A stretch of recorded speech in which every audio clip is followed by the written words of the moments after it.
Salah satu fokus dalam pembangunan berkelanjutan adalah pelestarian nilai-nilai budaya yang diwujudkan melalui pemerataan kualitas pendidikan serta kesejahteraan masyarakat.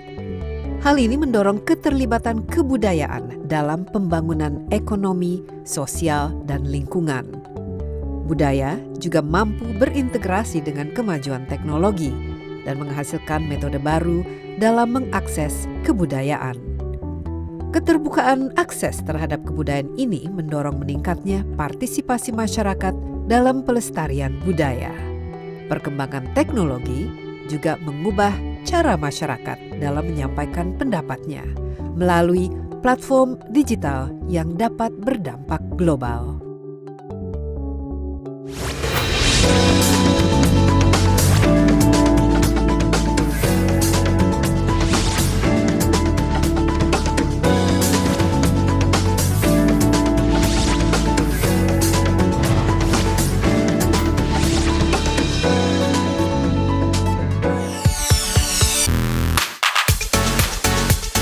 Google Art and Culture merupakan upaya Google melestarikan warisan budaya dunia dan mempromosikannya secara global.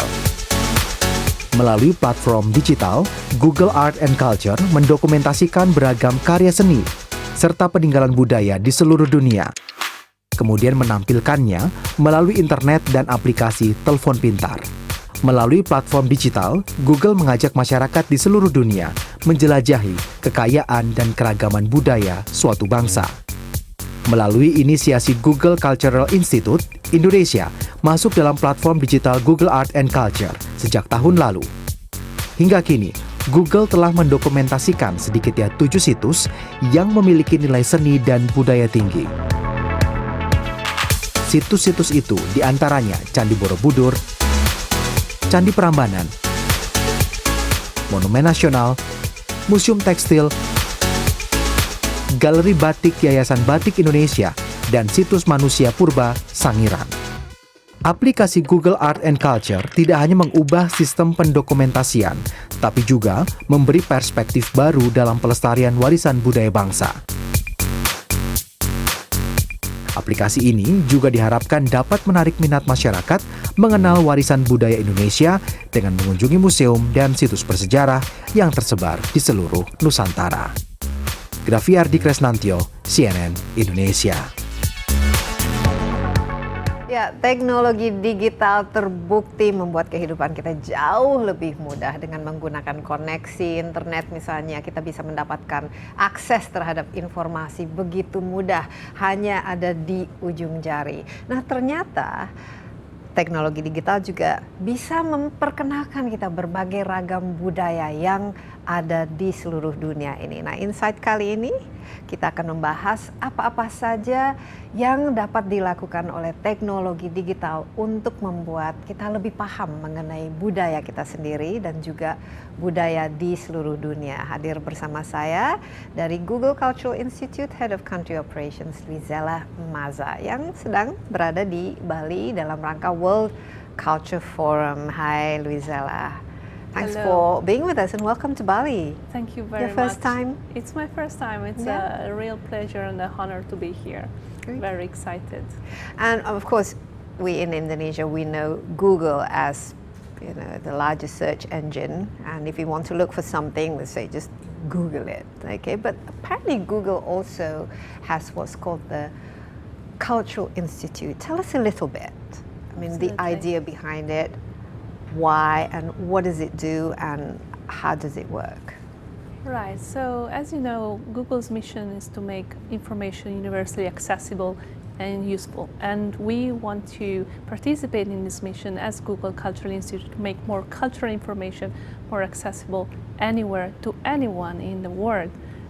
Google Cultural Institute was born 5 years ago. It was known as the Google Art Project back then, when together with a small bunch of adventurous partner museums, we started this journey. 17 museums back then put their collection online. 17 museums? Yes, it was a very... Like which museums? It was a very small group, included museums like the MoMA of New York, the Hermitage in Russia, and this small group has now grown to over 1,200 institutions from 70 countries around the world.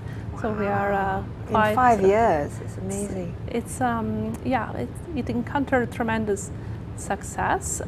Still, we have a lot of room to grow. We feel we are just very much starting, and we have a lot to learn from our partners that we work with. So it's basically started by just a bunch of people, you including in it. What are the background of the people who actually created this Google Cultural Institute? Absolutely. So I started with a very, very small group of very passionate Googlers. That's how we called Google employees. That as a side project, as part of the 20% of their time, they were interested in developing this idea to make more art more accessible to anyone.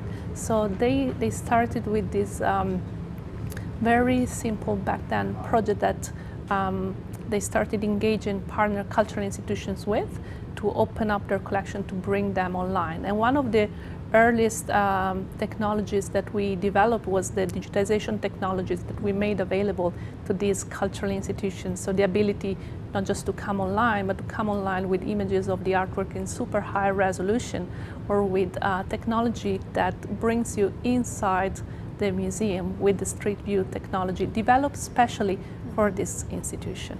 So how does the partnership work, and what sort of challenges? I mean, I imagine, when you go to a museum, a physical museum, it's such an enormous building and with so many different collections and with all sorts of information to go with it. Are these the kind of information we get by going into the Google app, the Arts and Culture app?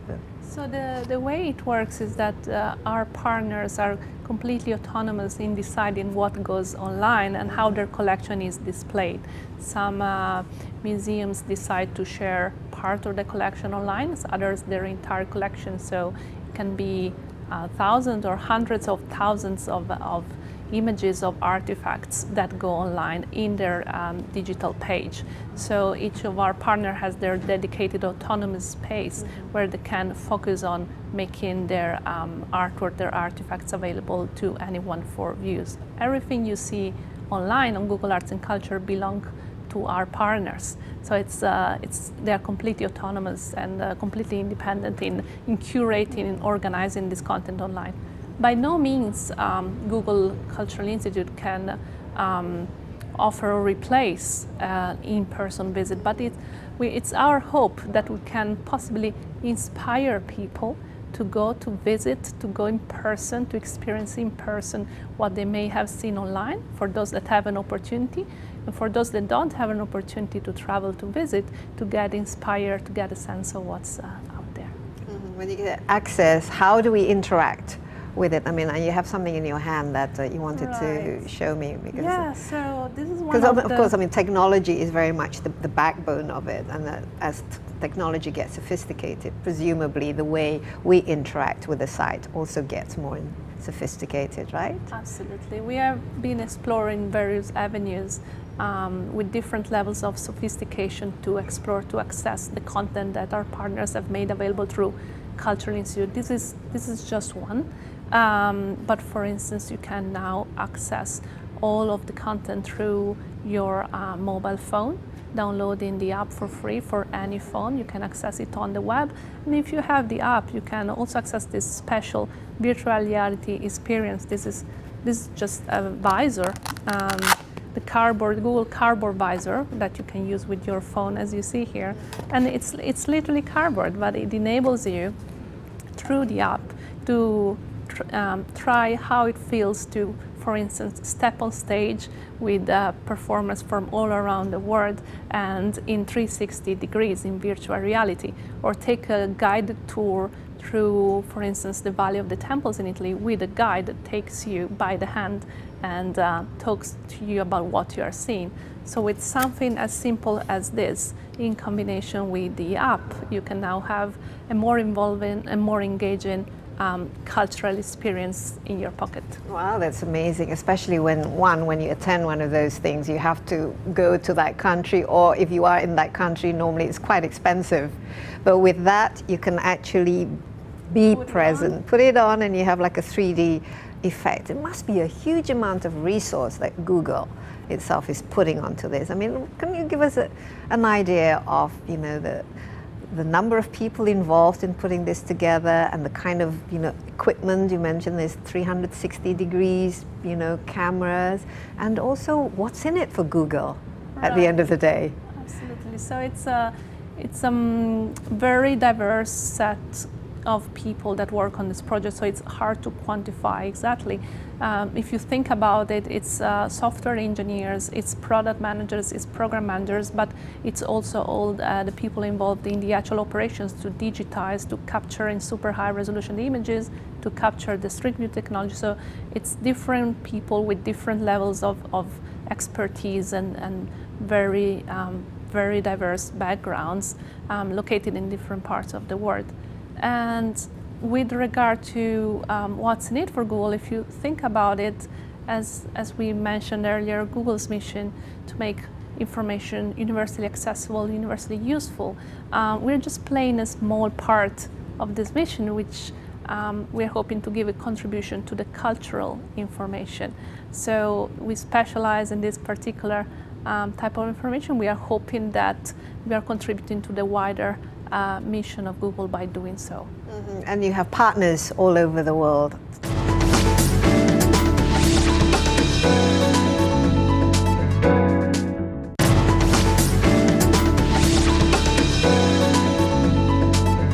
In Indonesia, I noticed only a couple of partners you have, you know, the Borobudur and the Prambanan. I mean, we are such a wealth of cultural diversity here. What are your ideas for increasing our presence on the Google app?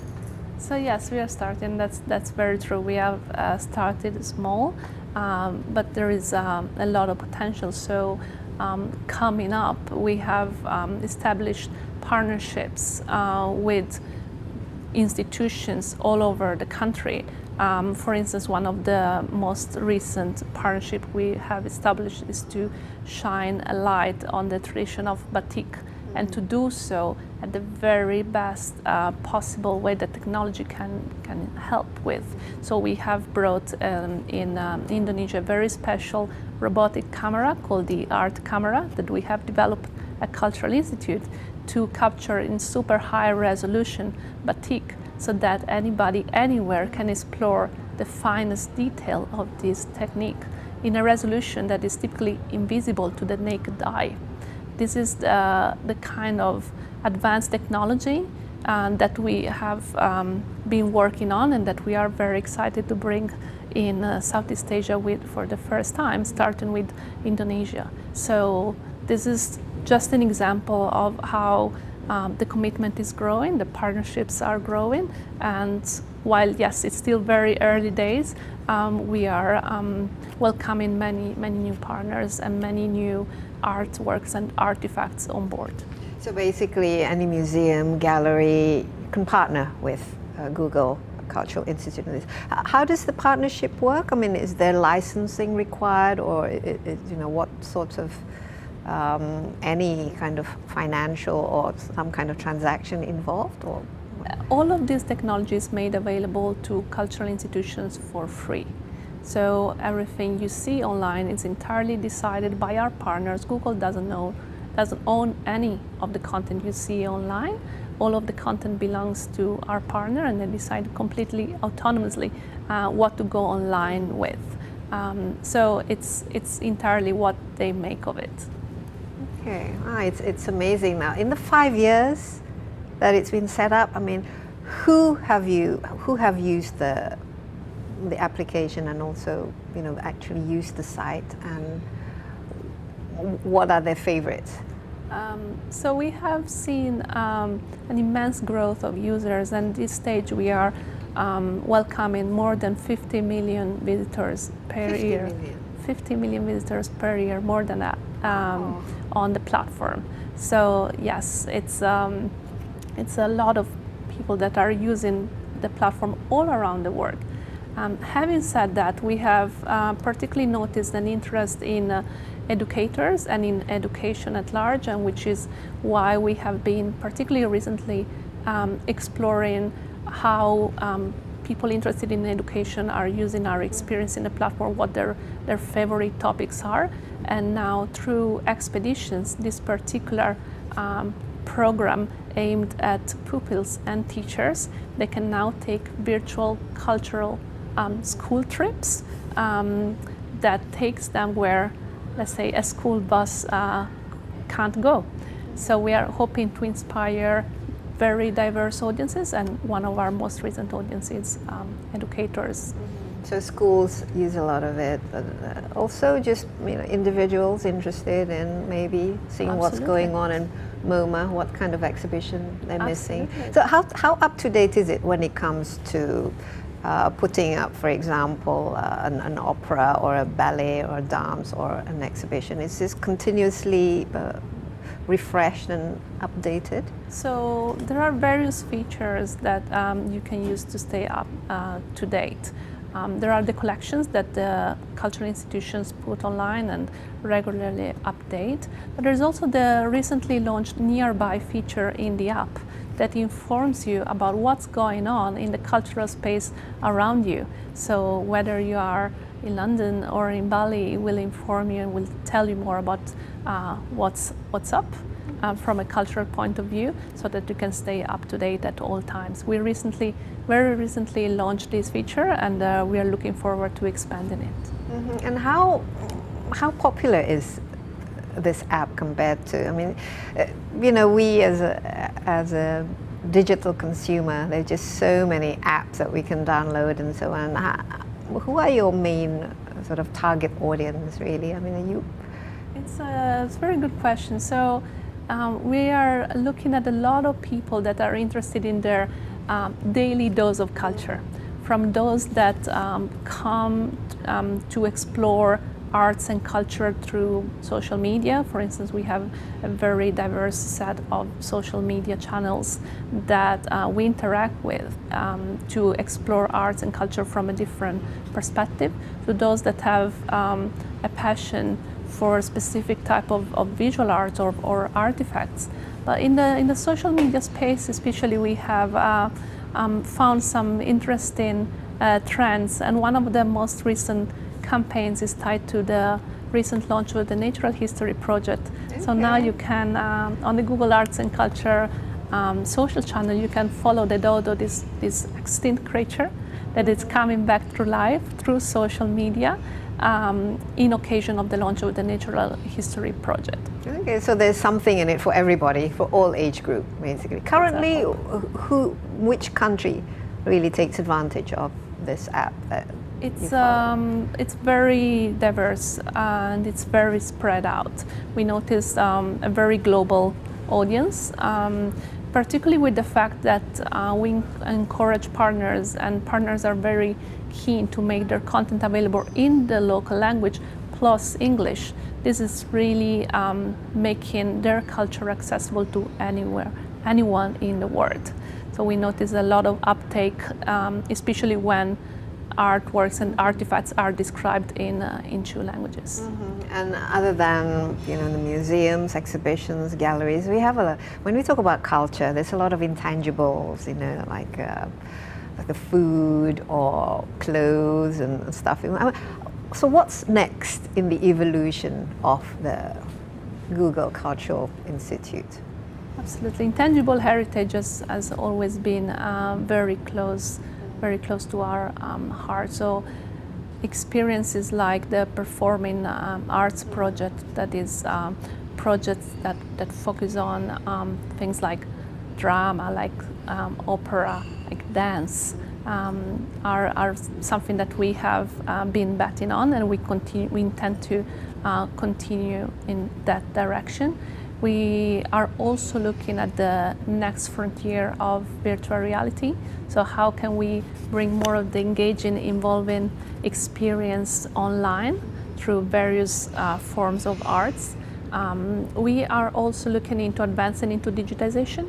So with, for instance, the digitization super high resolution that is bringing a lot of the batik online at that level of detail is a direction that we intend to pursue.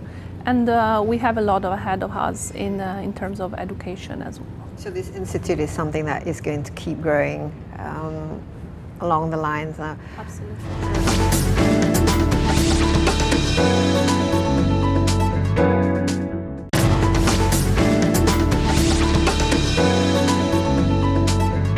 Luisella, I just want to know your thoughts about this idea of bringing culture to everybody and basically sort of democratizing culture, because not everybody can have access going to the opera or plays or for whatever reasons.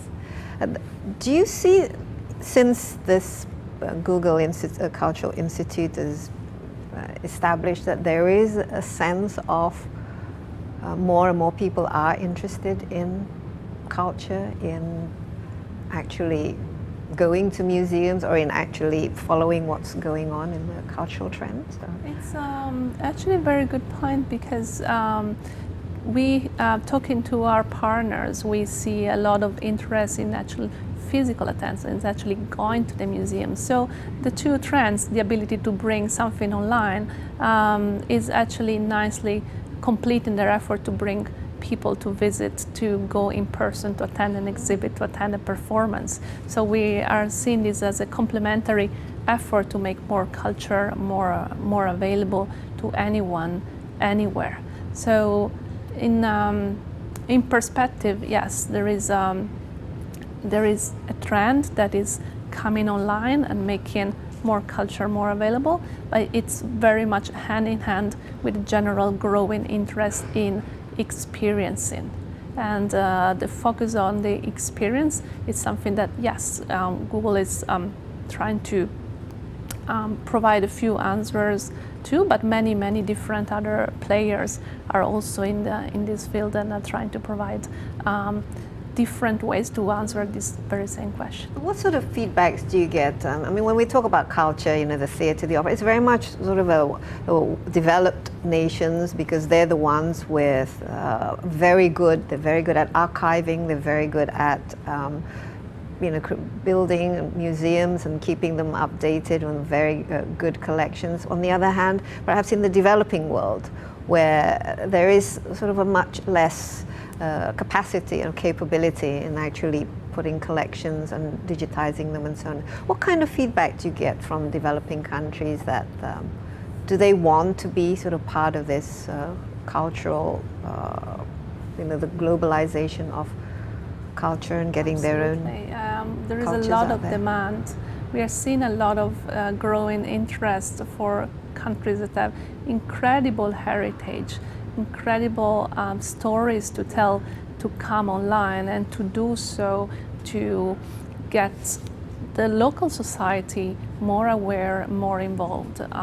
One of the most recent examples that we have launched in collaboration with the city of Rio in Brazil, for instance, is to go beyond the map, where we have partnered with cultural institutions that are not only those established in the city, but also those established in the favelas, so in the slum areas that have an incredible, rich, historic, cultural perspective to share with the world.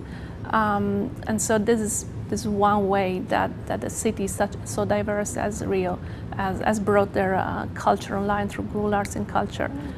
We have seen the example of India that has opened up an immense treasure, immense archaeological treasure, coming online through Google Arts and Culture, and making, or the history of the wonders of Pakistan that came online, a project launched last year to make the artworks and artifacts of Pakistan available online, very often for the first time. So yes, we believe there is a lot of demand. There is also a lot of room for development. It is true that it's challenging, but it's growing very fast and it's looking very promising. Mm-hmm. In terms of the vision behind this, continually developing new technology to bring cultures, to anybody, anywhere around the world, even to those people who would never be able to travel, for example. What's the sort of real vision behind this? What kind of world does the Google Cultural Institute would like to see when everyone has access to the app or to the arts and culture side?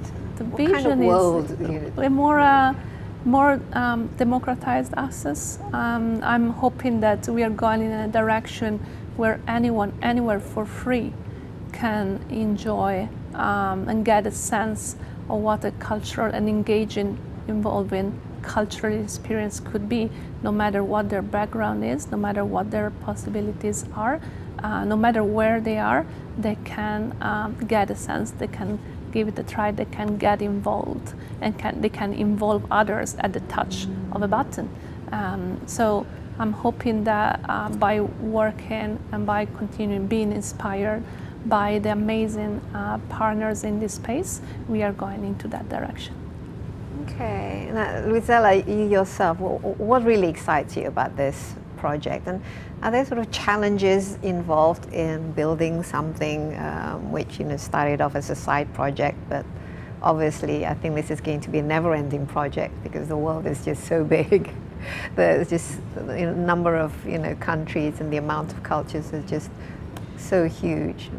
It is, it's a challenging project. It's exciting to see what difference it makes to people to be able to experience things like never before.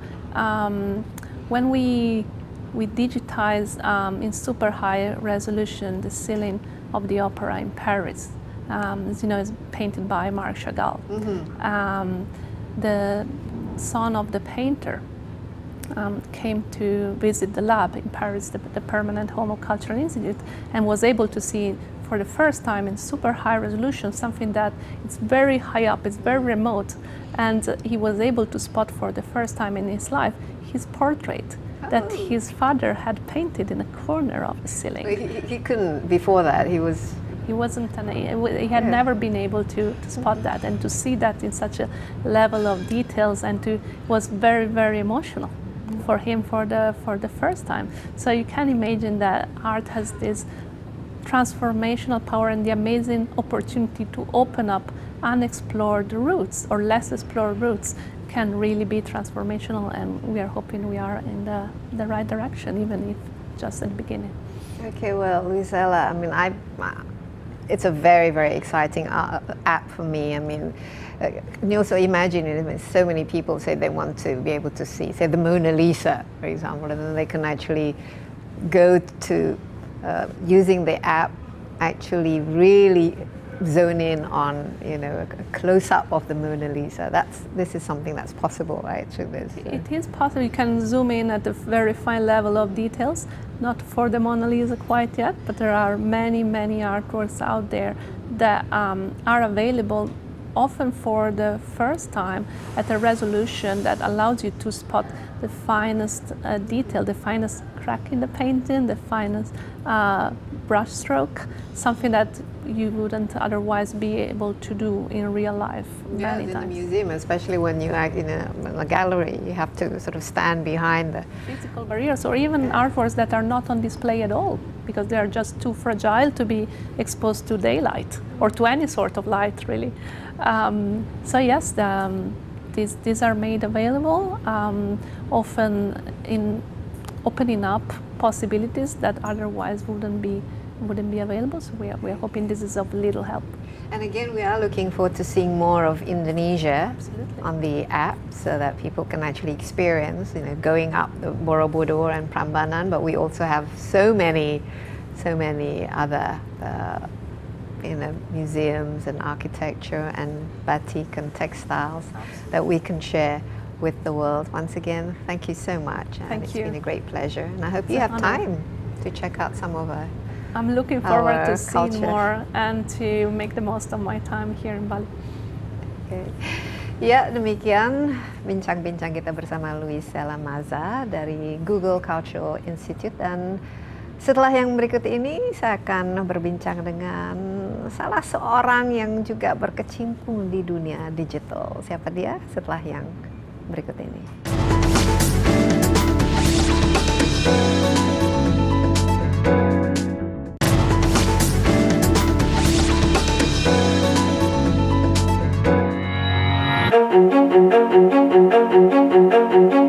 My name is Lucy. Saya Davina Veronica. Teknologi yang semakin maju berdampak pada berubahnya cara masyarakat menyampaikan pendapat dan petisi. Change.org merupakan salah satu contoh platform digital yang menjadi wadah untuk menampung petisi-petisi secara lokal ataupun global. Change.org terbentuk pada 2007 dan masuk ke Indonesia pada 2012. Di Change.org, setiap orang bisa memulai kampanyenya secara online. Mulai dari isu lingkungan hidup, pemerintahan, hingga persoalan sehari-hari. Change.org memfasilitasi petisi yang dibuat oleh netizen dan mengumpulkan pendukung serta mengajak pihak pengambil keputusan untuk mencari solusi. Sejumlah petisi yang dibuat melalui Change.org sukses menghasilkan solusi dan berdampak sangat besar. Di antaranya adalah petisi terhadap Ketua DPR Setia Novanto serta petisi mengenai bom ikan di Laut Mentawai yang menjadi isu internasional. Serta petisi yang berhasil membuat sebuah bank swasta mengubah kebijakannya yang diskriminatif, yaitu menolak tunanetra untuk menabung. Pulau Bangka tidak rusak dan tidak hancur. Melalui petisi Change.org, mendorong masyarakat untuk berpartisipasi dalam gerakan untuk mewujudkan perubahan. Ulfa Karina, CNN Indonesia.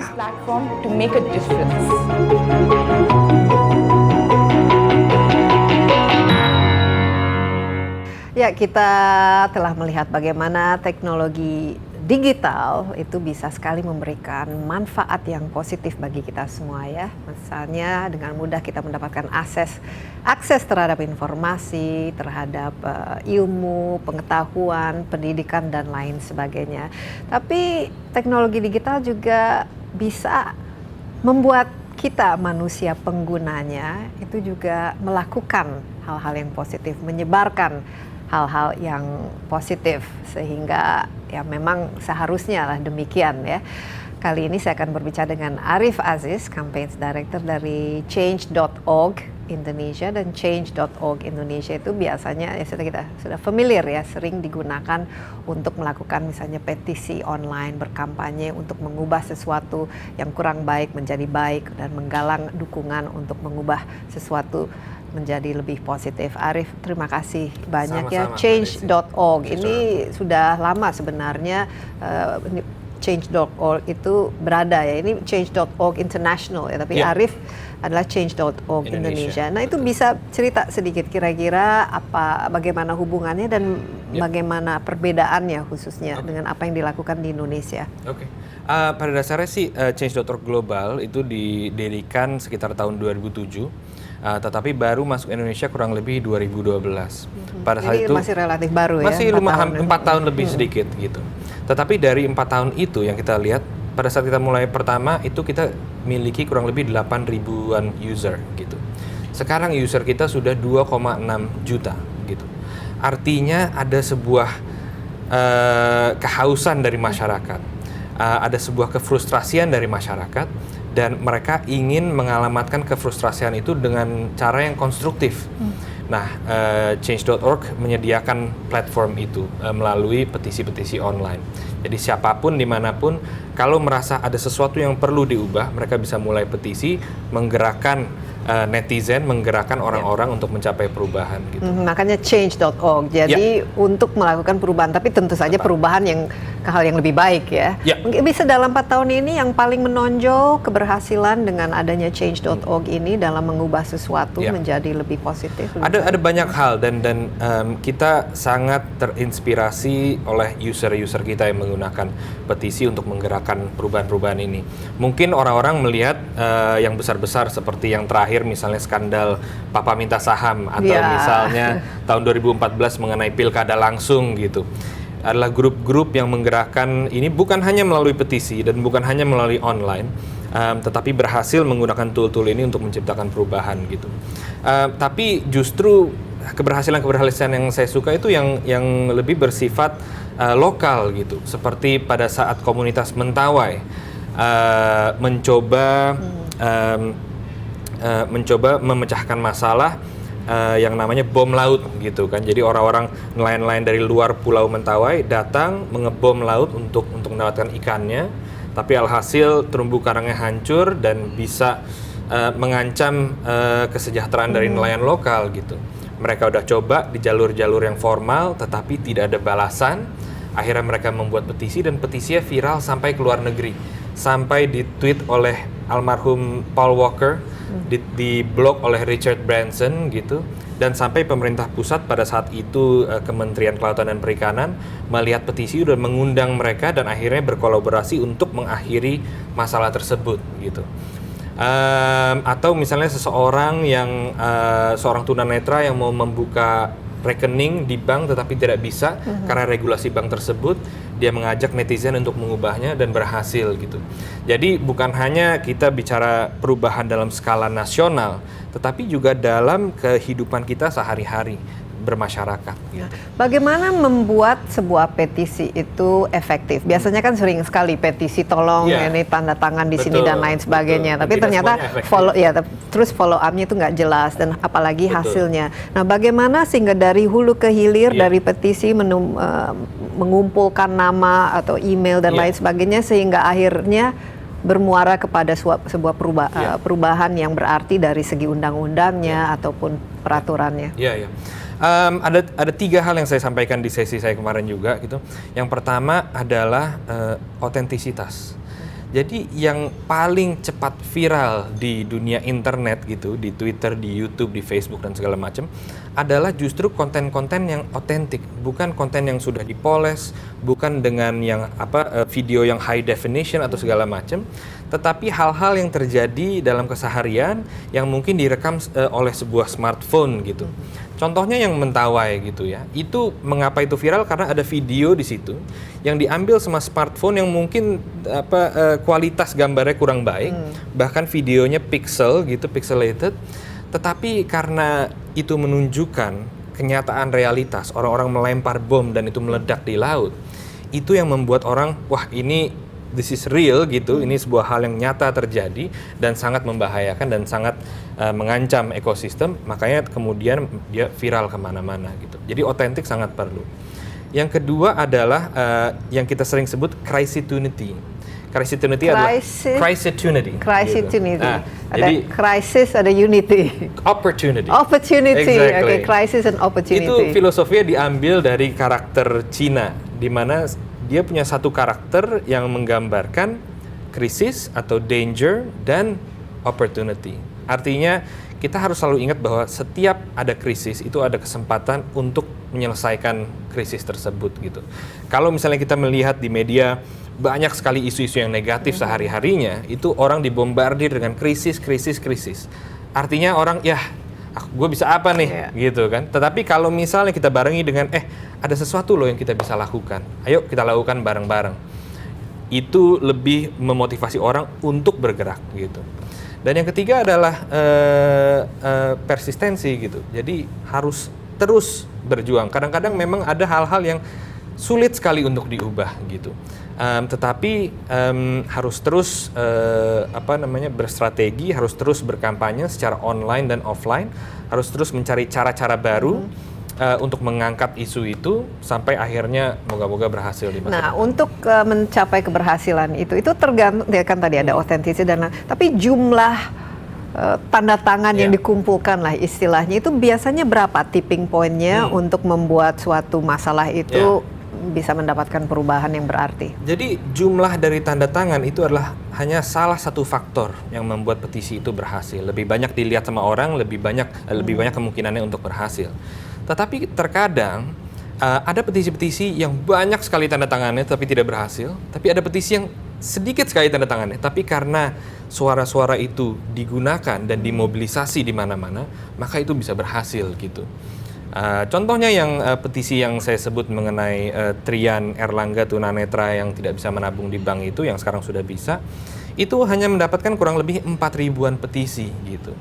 Tetapi karena dialamatkan ke yang tepat, kemudian orang-orang dimobilisasi untuk bersuara di Twitter, mention Twitter account dari bank tersebut dan segala macam, akhirnya berhasil dalam waktu beberapa hari bahkan. Iya, gitu. menarik ya itu. Menarik. Karena mungkin juga yang dipermasalahkan ada sebuah perusahaan yang sangat berkepentingan untuk menjaga image dan lain Tepat, sebagainya. Tapi tepat. misalnya untuk mengubah sebuah regulasi yang Iya. dikeluarkan oleh pemerintah, Iya. itu apa kira-kira yang akhirnya menjadi tipping point bahwa kita harus melakukan sesuatu biasanya bagi mereka? Jadi tergantung bagaimana kemudian petisi itu diposisikan di berbagai hal dan dibawa di segala tempat. Kalau petisi tersebut dibawa ke jalanan, akan meningkat lagi kemungkinan untuk berhasil. Petisi tersebut diangkat di media, akan. Jadi intinya adalah kita melihat siapa yang bisa membuat keputusan untuk perubahan tersebut. Dan apa yang bisa mengubah pikiran dia. Apakah itu media, kalau nama dia disebut di media? Apakah kalau dia lihat demo di jalanan? Apakah kalau misalnya bosnya nyuruh dia atau partainya nyuruh dia? Atau kita bawa langsung petisinya ke dia dan lihat, Pak, ini ada ribuan tanda tangan atau ratusan ribu tanda tangan supaya kebijakan A ini berubah atau dibuat atau bagaimana gitu. Apalagi kalau ada misalnya feedback dari dunia internasional, tadi disebut ada Richard Branson melakukan retweet dan Paul Walker dan lain sebagainya. Itu biasanya media akan mengangkat karena ternyata Leonardo DiCaprio sangat concern terhadap loser. Sekarang tiba-tiba pemerintah juga kita juga harus concern karena ada rasa malunya juga. Nah, yang menandatangani yang menjadi anggota Change.org sekarang hampir 3 juta ya Anda tadi menyebutkan. Siapa-siapa mereka persisnya dan di mana? Ada ininya algoritma atau analytics di balik itu. Tidak terlalu atau banyak. apakah orangnya itu saja juga? Jadi pertama yang sangat impresif dari angka 2,6 itu bukan 2,6 jutanya, tetapi pertumbuhannya yang setiap tahun lebih besar dari tahun sebelumnya. Jadi pertumbuhannya sangat eksponensial. Iya. Kalau baru misalnya 4 tahun ya? Iya, 4 tahun. 2,6 juta ya kurang lebih 1% dari populasi. Tapi kalau misalnya rate-nya seperti ini, maka dalam waktu 5 tahun benar-benar netizen atau masyarakat itu bisa memiliki power yang tidak dimiliki sebelumnya, sehingga para decision maker, para pengambil keputusannya harus mendengarkan masyarakat gitu. Dan siapa-siapa mereka dan kebanyakan kan pasti di kota lah istilahnya, di mana mereka internet aksesnya jauh lebih murah dan mudah kan. Iya. Ini juga salah satu hal yang saya singgung kemarin gitu, bahwa penggunanya pertama paling banyak itu di perkotaan, ya kan, di Jakarta, di Bandung, Surabaya, Medan, dan mungkin Makassar gitu, dan Bali. Artinya mau nggak mau ini juga memiliki sebuah bias kota, ya kan. Nah, bias ini saya rasa dialami sama semua platform di internet di Indonesia, apakah Twitter atau Facebook gitu. Karena kita punya digital divide ya. Karena kita punya digital divide itu, semakin kecil digital divide itu, maka semakin demokratis keputusan-keputusan atau perubahan-perubahan yang keluar dari situ. Makanya salah satu hal yang sangat diperlukan di Indonesia adalah akses yang merata terhadap internet. Iya, infrastruktur internetnya itu harus betul-betul merata dari Sabang sampai Merauke.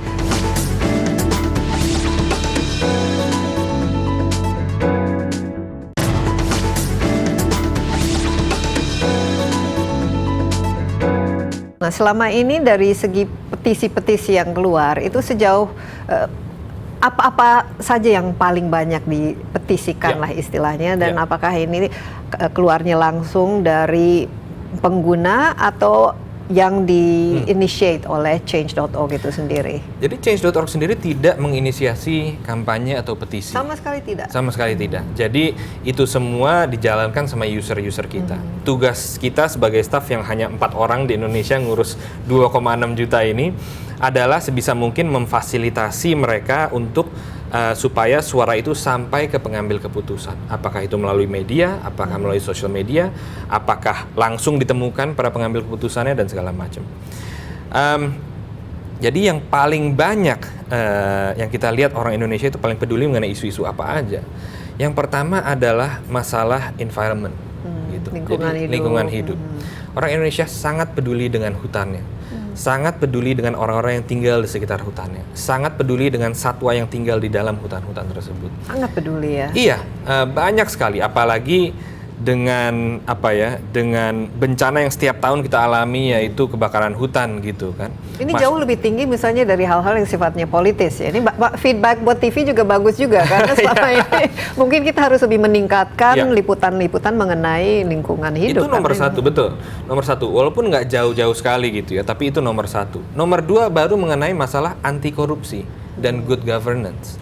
Setiap kali ada isu KPK mau dilemahkan, apakah itu sama pemerintah sendiri atau polisi atau parlemen atau siapapun, masyarakat pada umumnya masih mendukung KPK dan masih percaya dengan KPK dan masih membelanya gitu. Tapi juga skandal-skandal korupsi lain di DPR atau di pemerintahan dan segala macam. Yang ketiga adalah mengenai satwa, adalah mengenai hewan gitu. Ini masih berkaitan dengan lingkungan. Masih berkaitan juga dengan lingkungan, tetapi khusus misalnya ada macan yang dianiaya atau seperti di kebun binatang Surabaya misalnya itu. Kebun binatang Surabaya, kemudian di Aceh Leuser yang tadi Mbak Desi bilang. Kemudian ada anjing yang ditembak. Tepat, anjing, kucing, pecinta kucing juga banyak sekali di change.org itu. Yang again kita tidak melihat mungkin terlalu banyak di media gitu ya, tetapi ini orang-orang Indonesia itu sangat penyayang binatang gitu. Jadi itu kira-kira 3 hal yang paling di. Sementara politik misalnya untuk mengubah satu peraturan yang tidak disukai itu bagaimana? Tergantung maksudnya politik apa. Kalau misalnya ada regulasi mengenai lebih memperketat censorship atau undang-undang yaitu IT itu dan lain sebagainya. Itu bagaimana untuk menekan pemerintah? Itu mereka nggak terlalu tertarik ya? Tertarik juga, tetapi isunya macam-macam gitu kan. Misalnya salah satu yang cukup besar juga tahun ini adalah untuk mengubah atau membuat kebijakan untuk mencegah kekerasan seksual di Indonesia, ya kan? Dimulai dari kasus Yuyun, ya kan, awal tahun ini. Kemudian berkembang sama kekerasan terhadap anak ya, dan kekerasan terhadap anak juga itu cukup besar gitu. Tapi ada juga isu-isu yang kita pikir mungkin ini dengan kelas menengah tidak akan peduli gitu, tapi ternyata peduli juga. Misalnya soal PRT gitu, ya kan. Kemarin ini ada foto yang viral mengenai PRT yang duduk di meja lain dan nggak dikasih makan dan segala macam gitu. Kita punya satu petisi mengenai undang-undang PRT yang selama 10 atau 11 tahun mungkin sekarang tidak juga disahkan oleh DPR, tapi dukungan masyarakat cukup besar untuk mendorong itu. Iya, sekarang kan kuncinya kalau viral itu pasti ada tanggapan ya. Apalagi kalau sekarang ada pihak-pihak dari luar juga yang ikut menggaungkan masalah itu sendiri. 4 tahun ada change.org di Indonesia, apa yang kita bisa dapatkan gambaran mengenai perkembangan masyarakat dan demokrasi di Indonesia, Arief? Pertama bahwa masyarakat semakin vokal, masyarakat peduli dan mau berpartisipasi. Tetapi juga sekelompok masyarakat menggunakan media sosial, menggunakan internet untuk mendorong kebencian, gitu.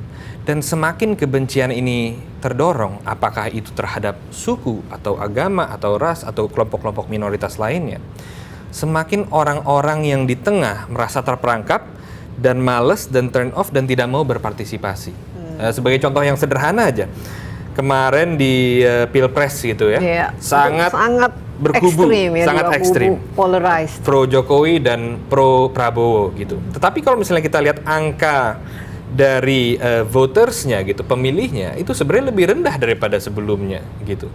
Artinya politisi-politisi ini harus menyadari bahwa retorik-retorik yang mengandung kebencian itu bukan hanya tidak boleh dikerjakan, tapi harus dikutuk dan harus dihindari gitu. Semakin kita menuju ke arah sana, semakin banyak orang Indonesia yang mau berpartisipasi melalui dengan proses politik dan bernegara. Memang kan penggunaan ini digital teknologi sendiri kan sebenarnya netral-netral saja. Ini bagaimana kita menggunakan seperti pisau kan bermata dua kan, bisa digunakan untuk hal baik, bisa digunakan untuk hal buruk. Nah, masalahnya sama-sama gampang kan, apalagi lebih gampang mungkin untuk menggunakannya dalam hal buruk. Change.org ke depan bagaimana akan menjadi apa ya, misalnya kalau punya peran di Indonesia ini, khususnya terhadap lebih memperbaiki kualitas demokrasi kita, meningkatkan partisipasi masyarakat dan untuk juga membuat semua orang lebih peduli involved. Apa kira-kira yang akan dikembangkan? Kita pada dasarnya kita memiliki misi untuk memberikan mikrofon kepada orang-orang yang selama ini tidak memiliki mikrofon gitu, yang tidak memiliki suara. Kemarin ada pertanyaan dari audiens, kira-kira bagaimana untuk menyelesaikan masalah sustainability, environmental sustainability dalam melindungi planet kita. Saya bilang kita harus terus memberikan akses kepada orang-orang yang paling terkena dampak dengan environmental disaster di seluruh Indonesia, karena mereka yang paling ngerti situasinya. Beberapa tahun yang lalu kita ada seorang Abdul Manan dari Riau, dari desa terpencil, khusus datang ke Jakarta untuk memulai kampanye dan memulai petisi untuk Jokowi belusukan asap. Petisi itu akhirnya berhasil. Jokowi belusukan asap dan melihat bahwa ternyata orang-orang di sini cukup sejahtera. Mereka punya industri sagu yang mereka ekspor dan tidak perlu lagi ditambah dengan industri-industri ekstraktif. Tapi masalahnya dengan cerita itu adalah sebenarnya seorang Pak Abdul Manan yang ada di desa itu sebenarnya tidak perlu datang ke Jakarta. Mustinya dia di rumahnya sendiri atau paling nggak di desanya sendiri itu bisa menemukan koneksi internet untuk bersuara di dunia online supaya didengar dan didukung sama masyarakat. Jadi itu sebenarnya yang kita harus terus dorong.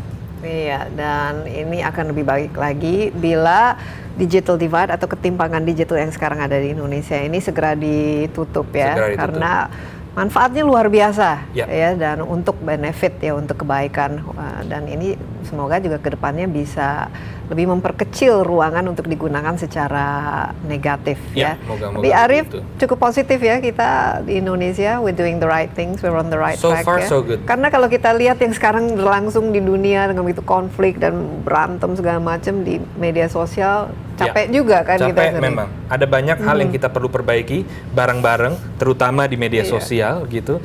Tetapi pada umumnya saya melihat masyarakat Indonesia peduli dan mereka mau berpartisipasi. Iya, sekali lagi terima kasih. Sukses ya. Thank dan you. Siapapun bisa ya membuat suatu petisi di change.org ya. Kecuali kalau ada kebenciannya. Ya jangan dong. Jangan. Itu namanya merusak bukan mengubah ya. Betul. Oke, sekali lagi Arif, terima kasih banyak. Thank you, Mbak Desi. Demikian insight kali ini, bincang-bincang kita seputar teknologi digital yang seharusnya lebih sering dan lebih banyak kita gunakan untuk hal-hal yang menyebarkan kebaikan ya. Saya Desi Anwar dari Bali dalam World Culture Forum. Terima kasih atas perhatian Anda. Sampai jumpa. Bye-bye.